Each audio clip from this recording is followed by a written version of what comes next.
Hola, ¿qué tal? Muy buenas tardes tengan todos ustedes.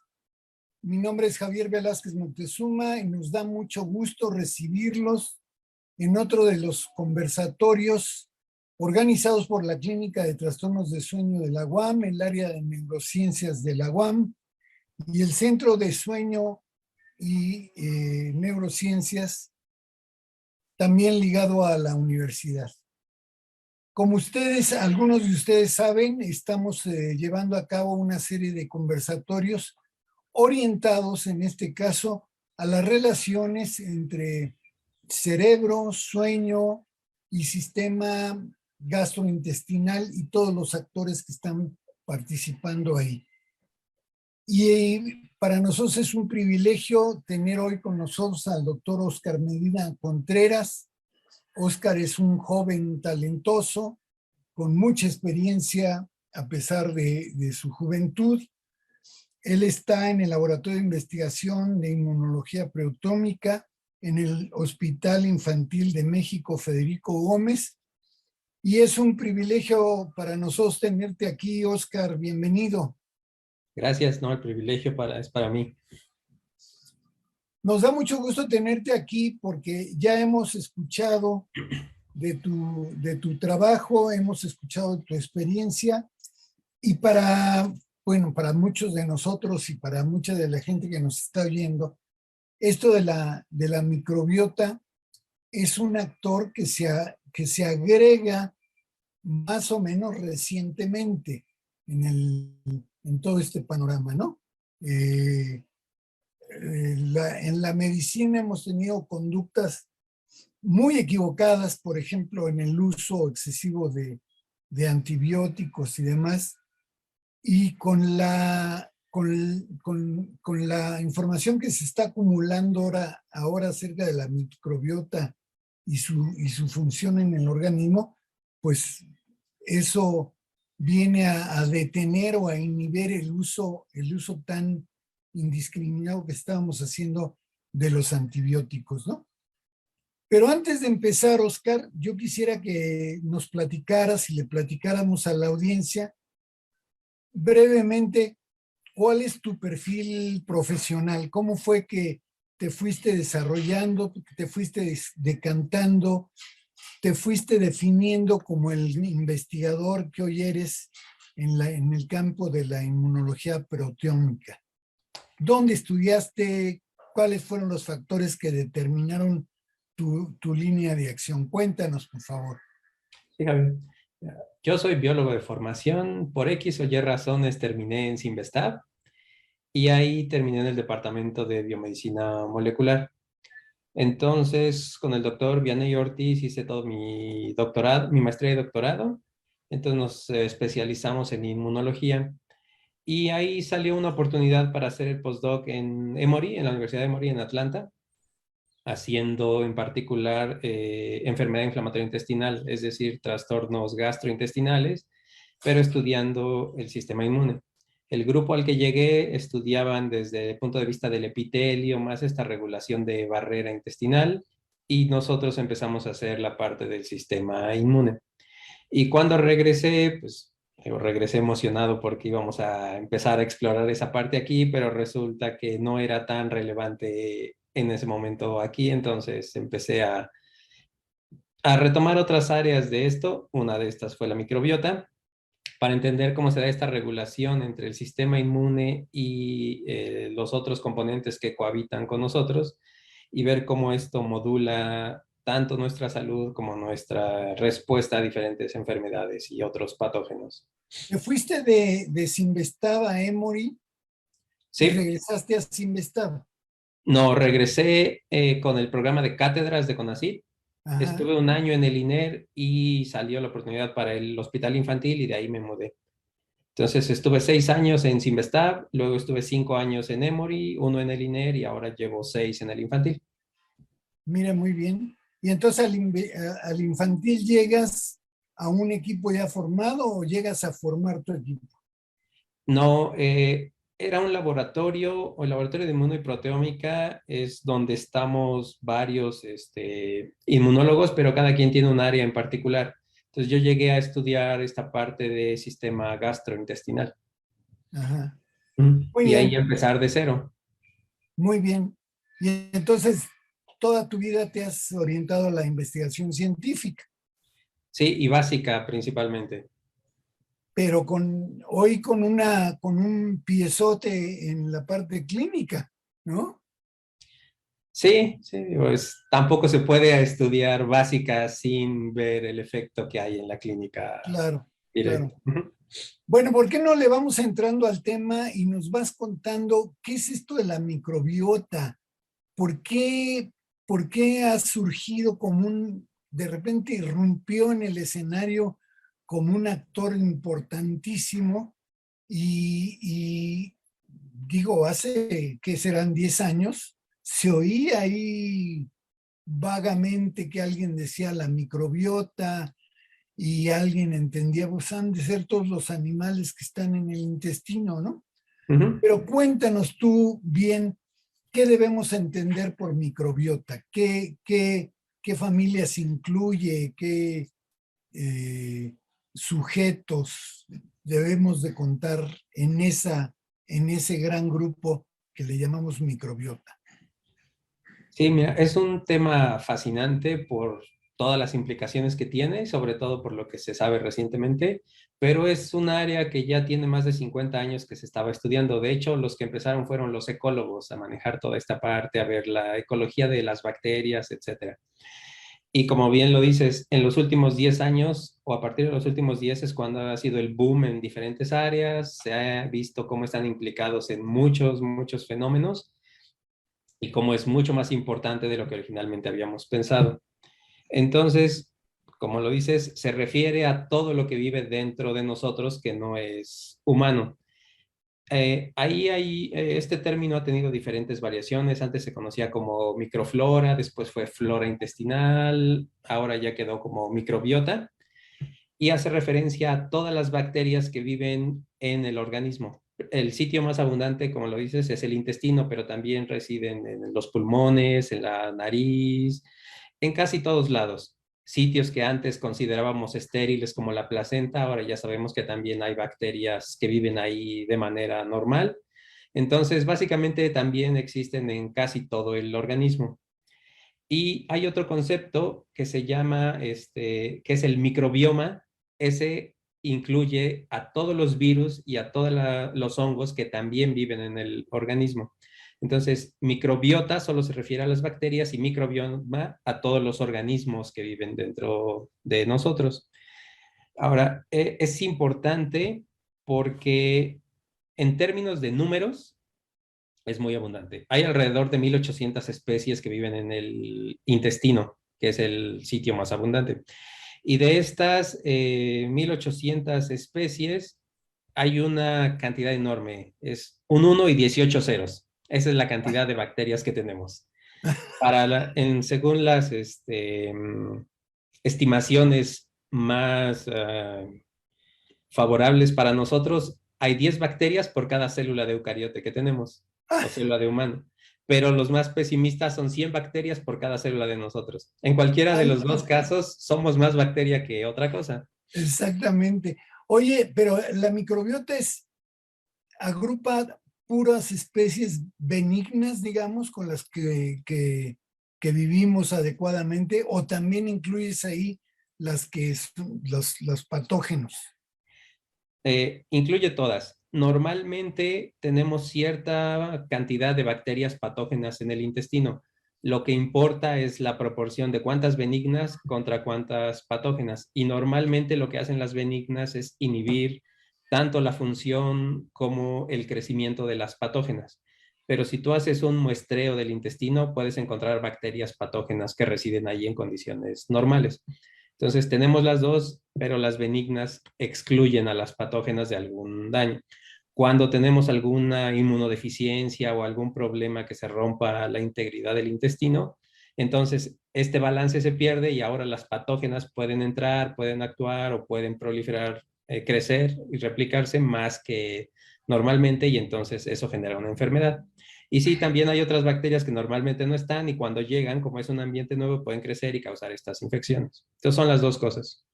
A ver, y aclárame, oímos frecuentemente microbiota. Microbioma casi no. ¿Por qué casi no oímos microbioma? Es principalmente por nuestra capacidad de estudiarlo. O sea, como tú lo dijiste hace rato, hace 10 años era muy poco la información que existía y era justo porque una de las técnicas que se utiliza es secuenciación masiva, entonces era muy cara y restringida hace 10 años. Poco a poco se ha ido haciendo más accesible a los investigadores y entonces ya podemos estudiar esto más fácil. Y algo que es común en todas las bacterias es el RNA ribosomal, estas proteínas que se encargan de producir las proteínas de las bacterias.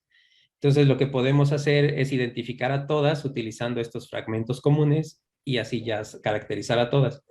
La cantidad de virus que están en el organismo, en teoría, es 10 veces más que la cantidad de bacterias. Válgame Dios, o Sí, sea, es un universo que tenemos ahí. somos una cosa horrible, somos puro virus y bacteria. Sí, y entonces es muy complicado identificar a estos utilizándolas. Poco a poco, en los últimos 2 años tal vez, ya hay más artículos que incluyen información de los virus, hongos y bacterias, pero es principalmente por las técnicas, porque no eran accesibles y la resolución que tenían era muy baja hasta recientemente. Muy bien, estamos platicando con el doctor Oscar Medina Contreras, él es del Laboratorio de Investigación Inmunológica Proteómica del Hospital Infantil de México Federico Gómez y nos está platicando la importancia y la relevancia de la microbiota. Yo quiero, sin salirme del tema, Oscar, pero sí quiero entrarle esto. Tú eres un inmunólogo, ¿no? Sí. Y estás estudiando la microbiota. Y como que esa es la relación preponderante que por años se le atribuyó al sistema inmunológico, ¿no? O Sí. sea, el sistema inmunológico vas contra los bichos y las cosas extrañas. Pero recientemente también ya empezamos a saber que no, es un regulador del sistema nervioso, es un regulador del sistema endocrino, hay ahí una relación muy estrecha entre, entre estos tres sistemas, ¿no? Desde tu experiencia, ¿qué hace la inmunología relacionada con el sistema nervioso y con el sistema endocrino? Mira, como te decía, esta parte de la microbiota es fascinante porque lo que sabemos ahora es que hay comunicación en ambas direcciones. Tanto el sistema inmune regula la microbiota como la microbiota regula el sistema inmune. Y lo mismo pasa con el sistema endocrino y el sistema nervioso. Y lo que estamos viendo es que la microbiota es como el centro de intercomunicación entre todos estos sistemas. Entonces, efectos que haya en el sistema inmune repercuten en la microbiota y eso se traduce en efectos tanto en el sistema endocrino como en el sistema nervioso. Entonces, ya no están aislados o separados por completo. Es modificaciones en alguno de estos sistemas se traducen en modificaciones o alteraciones en todos. Claro, está este concepto de la neuroinmunoendocrinología, ¿no? Exacto. Como un sistema integrado donde si tú estimulas al sistema nervioso van a cambiar los otros dos también instantáneamente, ¿no? Exacto, Pero además que ahora el intestino se considera como el segundo cerebro. exactamente. Ahora, esto que con lo que antes insultábamos, es decir, no pienses con el estómago, pues resulta que sí, sí pensamos con el estómago, ¿no? Y decidimos con el estómago. Entonces, esa parte es la que nos interesa mucho que nos platiques. Pero antes de eso, déjame, Oscar, invitarle a los que nos estén viendo, platicarles que este conversatorio tiene posibilidades de que interaccionemos. Entonces, quien quiera enviar una pregunta, un comentario, alguna observación, lo puede hacer a través del de los mecanismos que tienen estas plataformas y nosotros le vamos a hacer llegar la pregunta en vivo y a todo color a nuestro conferencista, que es Oscar Medina Contreras. Yo les recomiendo que vayan haciendo sus preguntas ya, porque en nuestra experiencia lo que sucede es que la gente deja las preguntas y los comentarios para los últimos minutos y no nos da tiempo de leerlas. Entonces, invitación encarecida a que de una vez empiecen a enviar sus preguntas y comentarios. Entonces, explícanos, por favor, Oscar Medina Contreras, ¿cómo es que la microbiota, cómo es que un conjunto de bacterias regula las acciones del sistema nervioso, del sistema inmune, del sistema endocrino? ¿Cómo le hace? ¿Por qué? ¿De qué manera? Si están ahí, uno supondría que están ahí nada más para participar en la digestión, ¿no? Para que se desdoblen los alimentos y, ¿no? Pero este otro nuevo escenario nos plantea unos retos académicos terribles, ¿no? Cuéntanos cómo está esa cosa. Justo o parcialmente la respuesta tiene que ver con esa función de procesar alimentos, porque casi todo su mecanismo de regulación es a través de los metabolitos que producen cuando se alimentan de los diferentes componentes de la dieta. Entonces, por ejemplo, con el sistema inmune, nada más para rápido, cuando los ratones están ausentes o carecen de bacterias, cuando nacen, no desarrollan un sistema inmune de manera adecuada. Es hasta que los colonizas con bacterias en el intestino que otra vez maduran y adquieren un sistema inmune. Y esto ya se identificó y son varios los metabolitos que participan en este proceso. Con respecto al sistema nervioso, que es lo que nos interesa, también hay una comunicación muy importante entre la microbiota, el sistema inmune y esta barrera epitelial o las células epiteliales del intestino. Las células epiteliales del intestino son los principales productores de serotonina fuera del cerebro.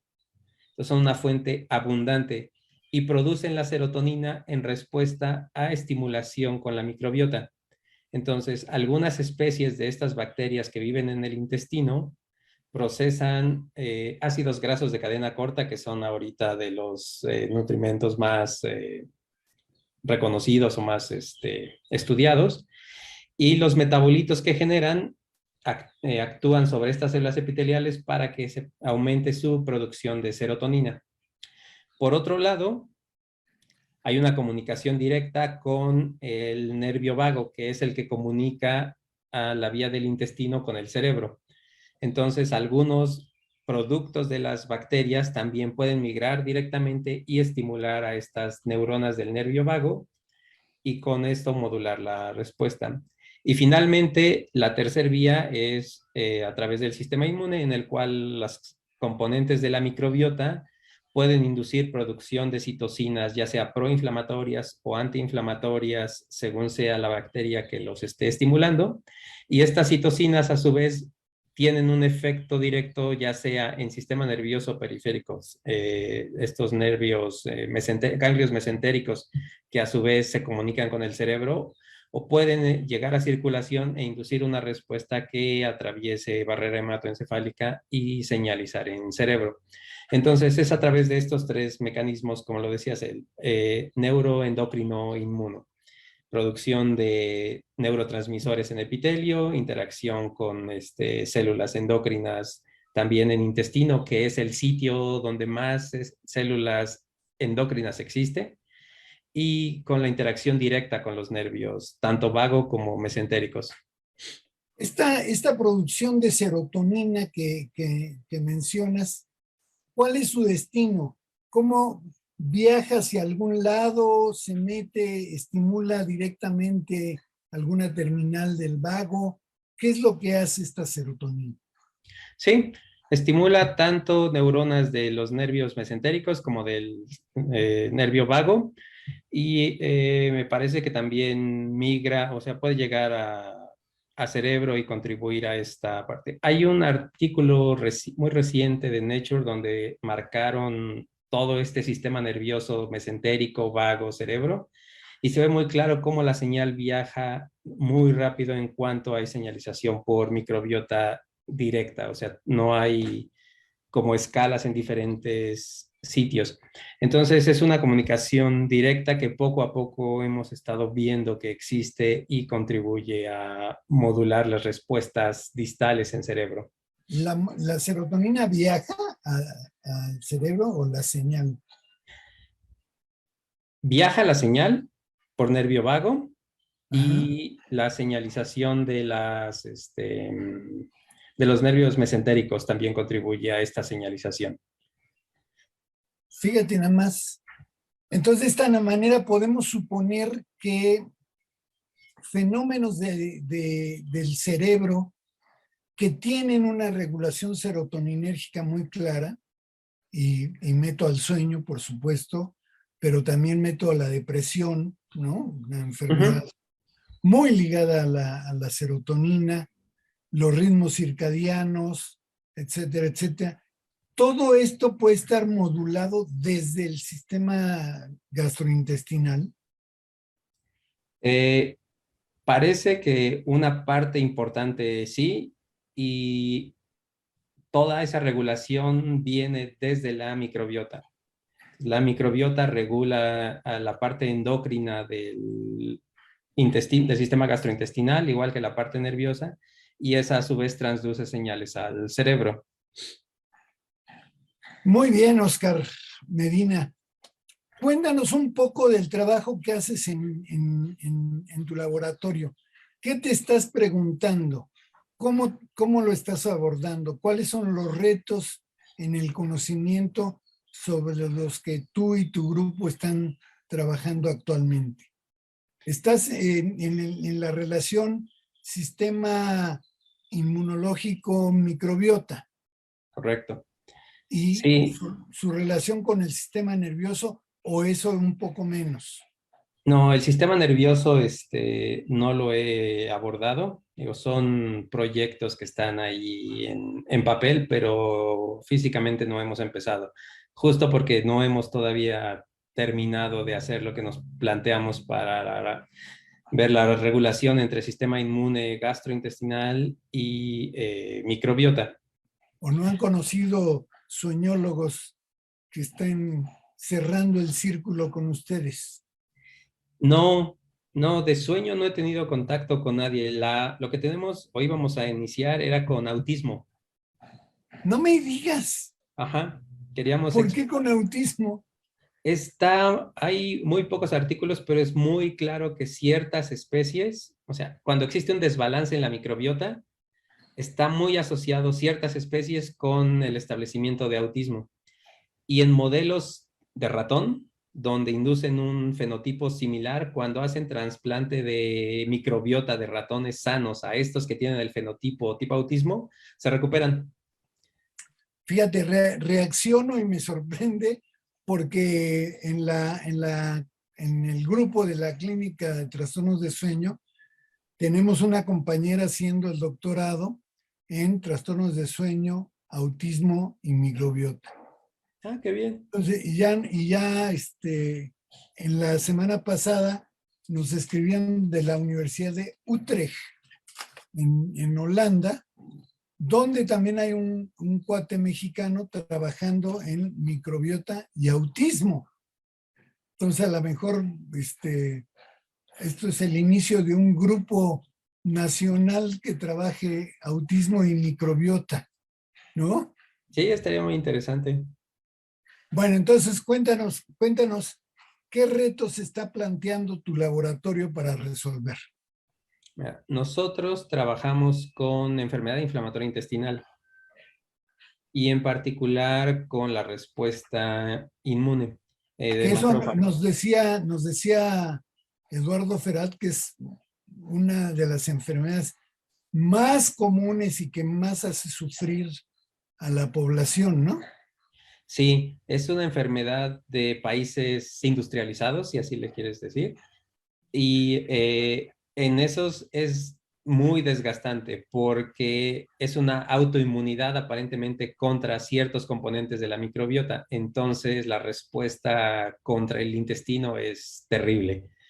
Digo, ¿Se cuando estamos, puede, se puede hablar de autoinmunidad cuando estamos hablando de microbiota? eh, Porque autoinmunidad para nuestra audiencia le tendríamos que decir que es cuando las células del sistema inmunológico, que su papel es reconocer agentes extraños y atacarlos, de repente reconoce lo propio o desconoce lo propio y lo ataca, ¿no? Esos son los ujú. autoinmunes.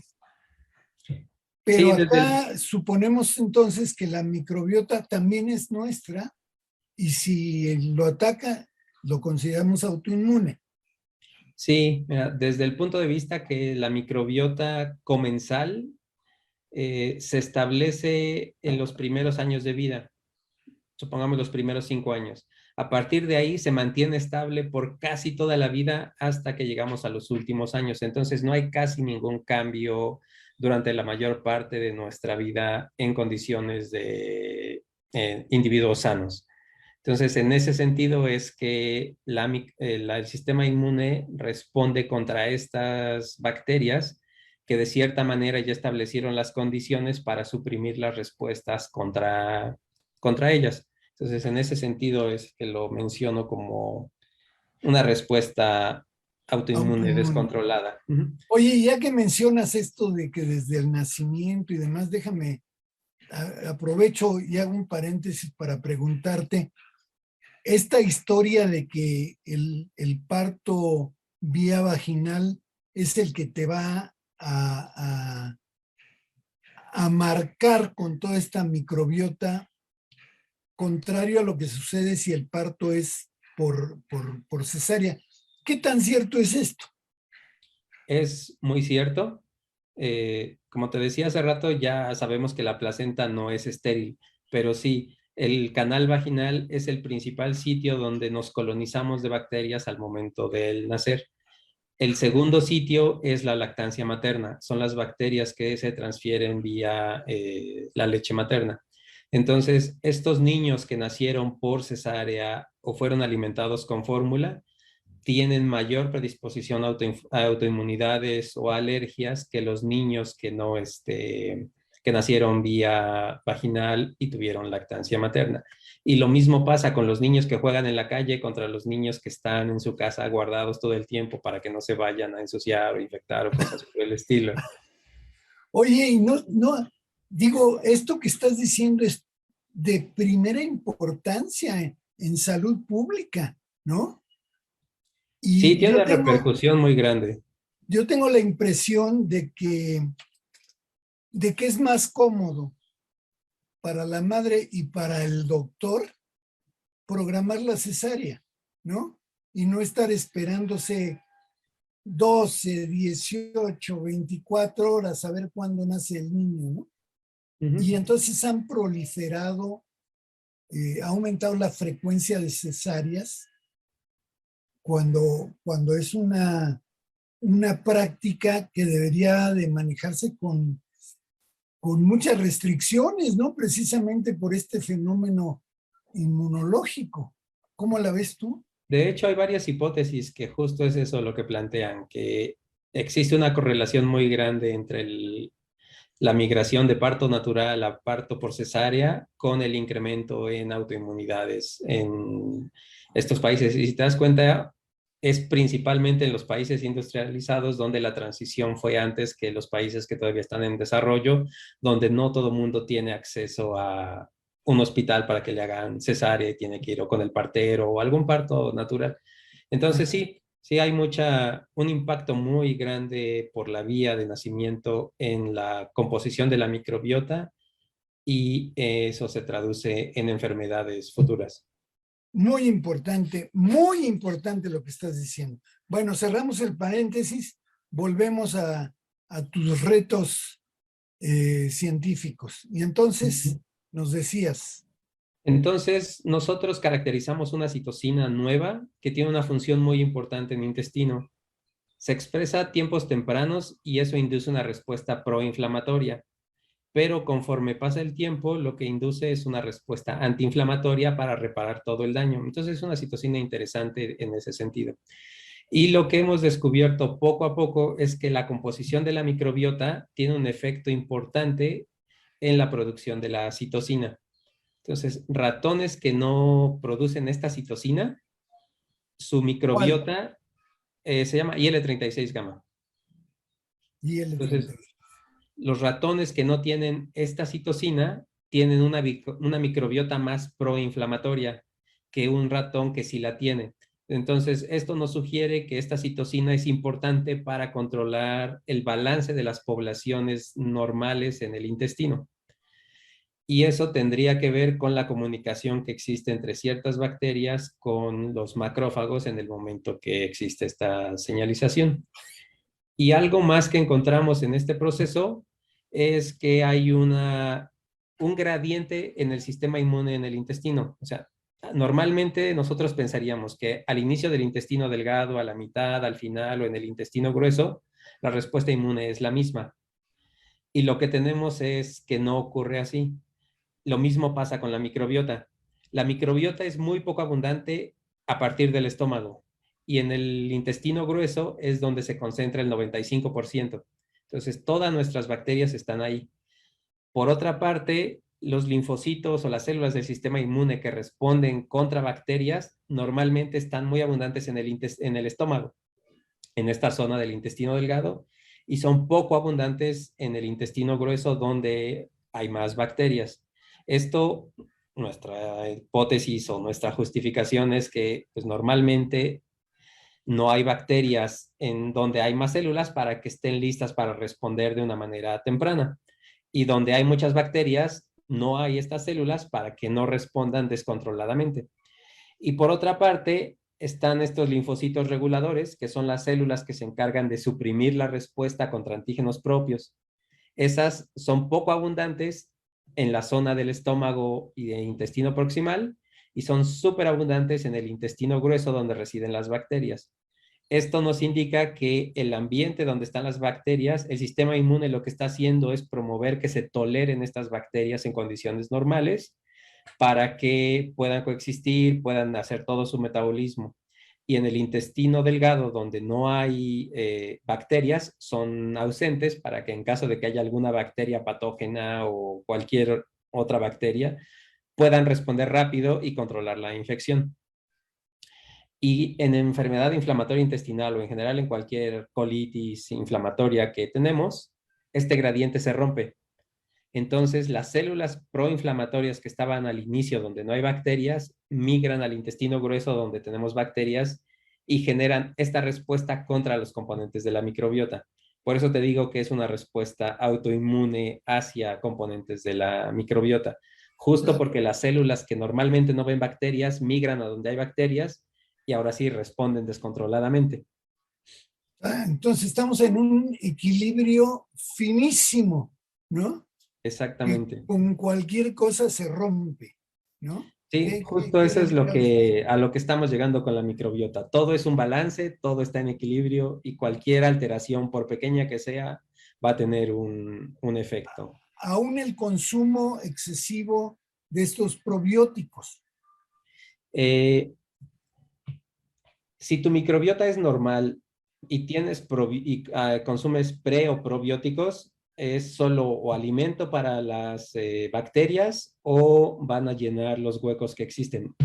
Hay algo que se llama, se me fue el nombre ahorita, eh, pero es básicamente lo que te decía al inicio. Todas las especies de bacterias en el intestino son muy estables en el sitio donde están. Es decir, no va a llegar una bacteria nueva y va a desplazar a las que ya existen. Es solo si existe algún hueco que se llena con estas bacterias. Hay condiciones donde aparentemente los probióticos, y estos son algunas enfermedades, donde los probióticos sí tienen un efecto, justo por la producción de ciertos metabolitos o cosas por el estilo. Pero en un individuo sano no tienen algún problema darles pre o probióticos. Muy bien, muy bien. Estamos platicando con Óscar Medina Contreras del Laboratorio de Investigación en Inmunología Proteómica del Hospital Infantil de México, Federico Gómez. Y si te parece bien, Oscar, vamos a entrar a la parte de la participación del público, si te parece bien. Entonces Claro, vamos desahogando las preguntas que ya han llegado. Lupita Gomar dice, gracias por la interesante plática. Una duda, ¿en el INP o en algún otro lugar en México se está llevando a cabo NGS, Next Generation Sequencing, para el estudio del microbioma? como proyectos, varios institutos lo estamos haciendo. O sea, cancerología, salud pública y principalmente, y ellos tienen un grupo que se llama justo el grupo de investigación en microbioma. Son como de los más avanzados. Pero básicamente casi todos los demás institutos lo están haciendo. INMEGEN lo está haciendo, Sinvestab lo está haciendo, Politécnico lo está haciendo. Eh, Digo, ahorita me comentaba Javier, también ellos lo están haciendo, aunque es con autismo, pero es caracterización de la microbiota. Entonces sí, es la técnica estándar ahorita y varios lugares la hacen sin problema. Con fines diagnósticos, no. Eso es la NGS. Sí, es secuenciación de siguiente generación o segunda generación, que es básicamente lo que se utiliza para secuenciar 16S ahorita. Muy bien. Joana Paola te dice, ¿se puede tratar un trastorno mental mediante el microbioma del paciente? Sí, y hay varios, todavía no están en fase clínica, son experimentales y, como les mencionaba, autismo es uno de estos ejemplos, pero se ha visto también con depresión. Estos ejemplos, si nos da tiempo, que hablaremos acerca del sueño. Y hay otra que también ahorita se me va. Es un concepto complicado porque un amigo me dice que no es que los cure, simplemente mejora lo que esté, pero básicamente en términos de fenotipo regresan a condiciones muy similares a la normalidad. Entonces sí existe eso, pero todavía no está aplicado a la clínica. Y Yo, uno de esos... Ujú. yo te preguntaría por la ansiedad y el estrés postraumático, que por intuición nada más diría yo que tendrían más impacto en esta irritabilidad intestinal, ¿no? ¿No es Sí, así? el estrés definitivamente. La ansiedad no estoy seguro, no recuerdo ahorita algún artículo. Y nada más terminando la pregunta anterior, la limitante es justo que no sabemos la composición de la microbiota que tenemos que introducir para restaurar las condiciones. Entonces, a los problemas a los que se han enfrentado los ensayos clínicos que se han hecho en diversas enfermedades, incluyendo enfermedad inflamatoria intestinal, es que no sabes completamente lo que metes y se te puede ir alguna bacteria patógena. Entonces, cuando transfieres las bacterias al paciente, esta bacteria patógena que era comensal en el individuo donde la tomas, se vuelve patógena por completo y mata al que le diste estas bacterias. Entonces, esa es la limitante y por lo cual todavía no se están aplicando así como ampliamente estas cosas. Pero es una línea de investigación muy innovadora, ¿no? O sea, digamos que hace 5 años, hace 10 años, eso sería impensable, ¿no? Sí, y también tiene resultados muy impactantes.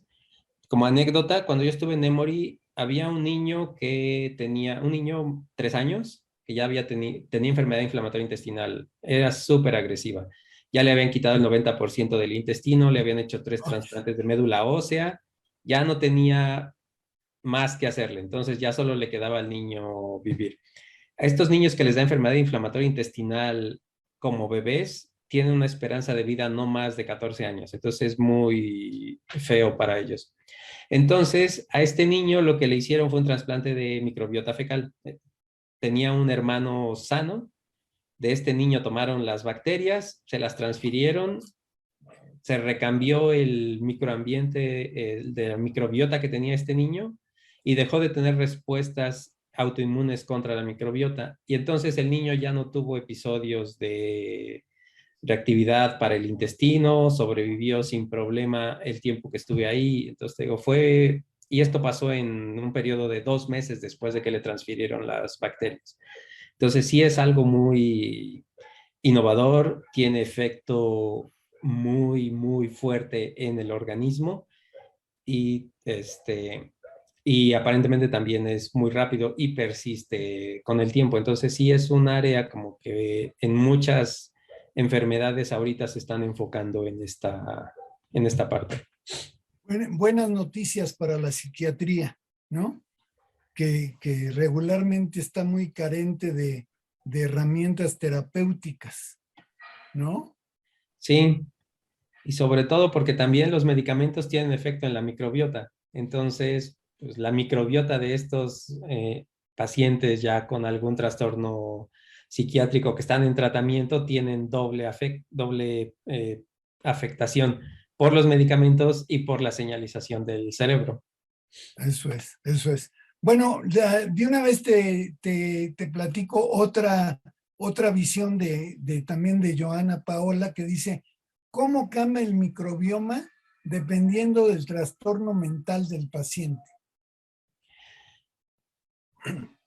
De eso no hay mucha información porque, como les digo, son áreas que están empezando en algunos casos, otras como autismo ya llevan varios años desde que se establecieron. Entonces, hay información con respecto a solo las patologías que se han estudiado. Pero en general la microbiota es muy sensible a muchas cosas. Es sensible al tipo de alimento, es sensible al estrés, como ya lo dijimos hace rato, es sensible a la localización geográfica, es sensible a muchas cosas. Entonces, la microbiota de una persona sana aquí no es la misma que la microbiota de una persona sana en Europa, ya sea por la altitud, localización y por el tipo de alimentación. Lo que sí se ha visto, por ejemplo, es que la proporción de los diferentes grupos de bacterias que hay es más o menos estable o común entre todas las poblaciones. Y cuando hay alguna alteración, ya sea neuronal o psicológica o de autoinmunidad intestinal, estas proporciones cambian drásticamente. Lo que es importante es ver si este cambio en las proporciones es debido solamente a una o pocas especies. Eso te diría específicamente qué bacteria es responsable de esa patología. La otra es que sea un cambio más global y entonces varias especies sean las que cambien y eso sea lo que se tenga que modular. Ahí no es tan claro un responsable directo de cada patología, pero cada cambio es diferente para cada enfermedad. Muy bien, Oscar Medina Contreras. Vamos a seguir desahogando intervenciones. Entramos ya a la recta final de la transmisión. Hay varias preguntas enlistadas, entonces vamos a tratar de desahogarlas con respuestas concretas, si estás de acuerdo. ¿De acuerdo? Liliana Gallardo dice, buenas tardes. ¿Qué cosas modifican negativamente a la microbiota? ¿Cómo podemos identificar si nuestra microbiota está alterada y qué medidas se pueden tomar para restaurarla? Muchas cosas, como les dije, estrés, alimentación, calidad de sueño, afectan la composición. Podrías hacerte una secuenciación de la microbiota si quieres, pero lo importante es tener una población control con la cual compararla. Entonces, mientras no exista eso para población mexicana, no te va a dar mucha información tu microbiota. Y para mejorarla, lo fundamental es comer lo que las bacterias prefieren comer, que son fibras de donde puedan obtener ácidos grasos de cadena corta, que es su alimento favorito para las bacterias benéficas. Muy bien. César Cosío dice, primera, ¿qué modelos matemáticos utilizarán para el estudio del autismo y microbiota? Y segunda, ¿también hay una microbiota en el cerebro? No como tal, digo, la segunda pregunta, no hay hasta ahorita una microbiota que se considere residente de cerebro. sobre todo por este concepto de la barrera hematoencefálica, que es como de los últimos conceptos que todavía se mantienen, que sí regulan el paso de muchas cosas. Entonces, no, dentro del cerebro no existe una microbiota, es principalmente las mucosas. Con respecto a los modelos matemáticos, esa es pregunta para ti principalmente por el proyecto. ¿Se la quieres contestar después? No. Pero es básicamente estudios de asociación nada más entre composición y las diferentes variables, que es más o menos lo que se usa en todas las patologías. Sí, yo les platico que teníamos una matemática estadística muy querida que ya no está con nosotros, pero que si César Cosío anda en esto de los modelos matemáticos, pues le damos la bienvenida para que se acerque al grupo. Y el Uno mismo más. César Cosío hace una tercera pregunta. ¿La microbiota puede afectar la forma en que se transmite el potencial de acción en el sistema nervioso? Esto es los canales de sodio, potasio, etcétera. No el potencial de acción. Lo que hacen es producir neurotransmisores y contribuir más o menos a la señalización, pero física o mecánicamente no modifican nada de esta señalización. Sí, no el potencial de acción, si acaso la transmisión sináptica y todas estas cosas, ¿no? Estas Sí, por regulaciones. abundancia nada más de neurotransmisores. Sí. Gracias, César Cosío. Bueno, gracias también a Joana Paola y a todos los que han intervenido. Nacho AR dice, por lo tanto, ¿existe algún estudio sobre COVID y microbiota y método de parto? Sería interesante además para otras enfermedades crónicas. Hay, con respecto al COVID, en el sentido que COVID modificó la microbiota intestinal y se iniciaron porque el intestino era un reservorio grande de COVID, o sea, de los sitios donde más virus se tenían era en el intestino. El intestino también es un sitio donde hay mucho receptor. Entonces sí se vio que hay cambios en la infección dependiendo de la composición de la microbiota. Muy bien. Betsabe Jiménez, ¿cuál sería la duración adecuada de un tratamiento con probióticos? ¿Existen contraindicaciones en el tratamiento con probióticos? Digo, si es una persona sana, no hay contraindicaciones. Solo si tiene alguna enfermedad en particular y eso la tiene que ver tanto con su médico como con algún nutriólogo o un inmunonutriólogo, algo así. Pero en una persona sana no hay ningún problema. Y en términos de duración, toda la vida, si quieres, para mantener la proporción de las bacterias benéficas mayor que las patógenas. Muy bien. Lupita Gomar o Lipita Gomar, que me han puesto aquí, dice, estoy profundamente interesada en estudiar el trastorno conductual del sueño MOR, REM Behavior Disorder, y la microbiota. ¿Saben si alguien en México está realizando investigación al respecto? Eh, Desde el punto de vista de microbiota y sueño, en México yo no sé de No, nadie. De no, hecho, y eres bienvenida al grupo, si te quieres acercar a la clínica de trastornos de sueño. Creo que vamos a tener que abrir un grupo de investigación, Oscar, sí, ¿no? empieza a tomar correos. Hay mucho interés en esto. Sí, les vamos a dar antes de irnos, les vamos a dar los datos de contacto para que todo este interés a lo mejor se pueda canalizar. De hecho, contestándole a esta chica, en PubMed o en los últimos 15 años yo solo he visto 2 artículos que estudian microbiota y fase REM en el mundo. Entonces no creo que haya muchos grupos usando esto. Muy bien. Leti Chimecatl dice, ¿cómo puedo saber si padezco microbiota y dónde puedo tratarme? Así dice la pregunta. Bueno, la microbiota es parte de nosotros. sea, lo que podría ser es si tu microbiota está alterada, y lo que están haciendo ahorita los gastros es buscar ciertas bacterias patógenas específicas como Clostridium o Helicobacter o cosas así, que están más asociadas a enfermedades ya. Pero caracterizar toda tu microbiota para saber cómo es, como les decía en la pregunta anterior, no tenemos un control con el cual compararnos para ver si o no tiene algún defecto grande. Muy bien. Angélica Nápoles dice, ¿cómo hacen los metabolitos microbianos para migrar a través del nervio vago? ¿Existe un mecanismo conocido? Sí, hay varios, por ejemplo, butirato es de los más conocidos, los que tienen más efecto y migra a diferentes lugares.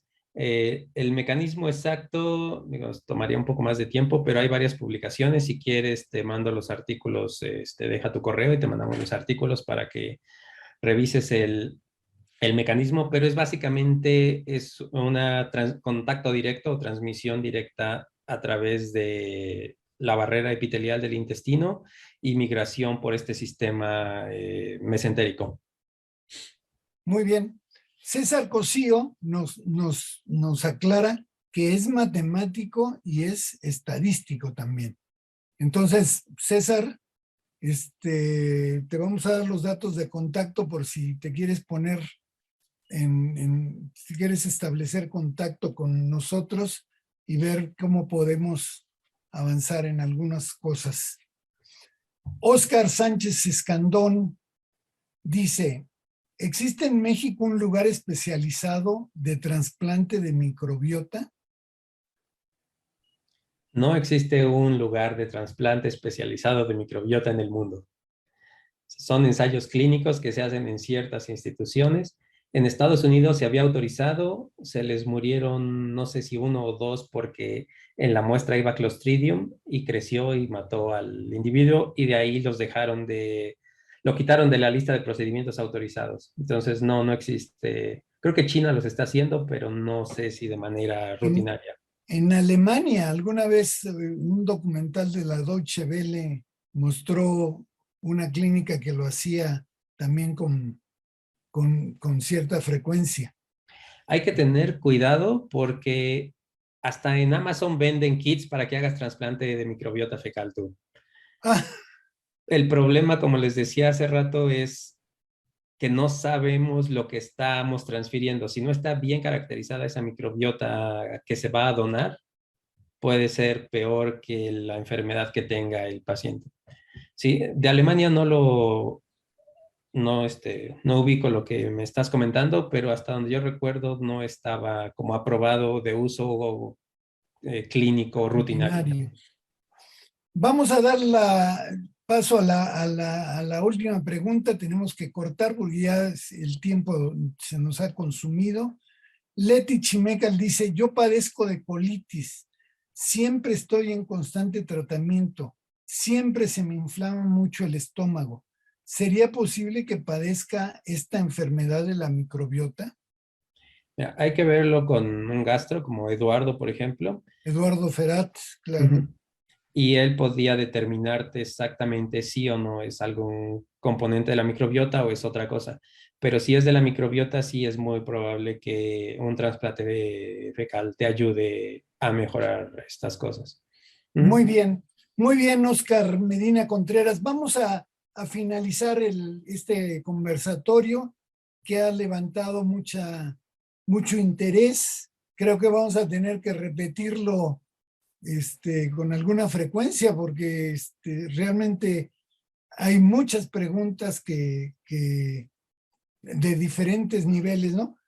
Yo te voy a pedir que hagas un comentario final que redondee lo que hemos platicado, pero antes quisiera decirle al público nuestros datos de contacto.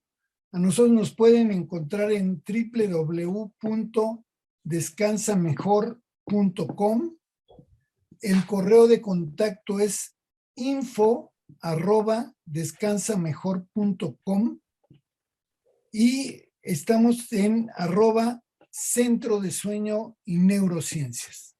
También nos pueden localizar en la UAM Iztapalapa, en la Clínica de Trastornos de Sueño.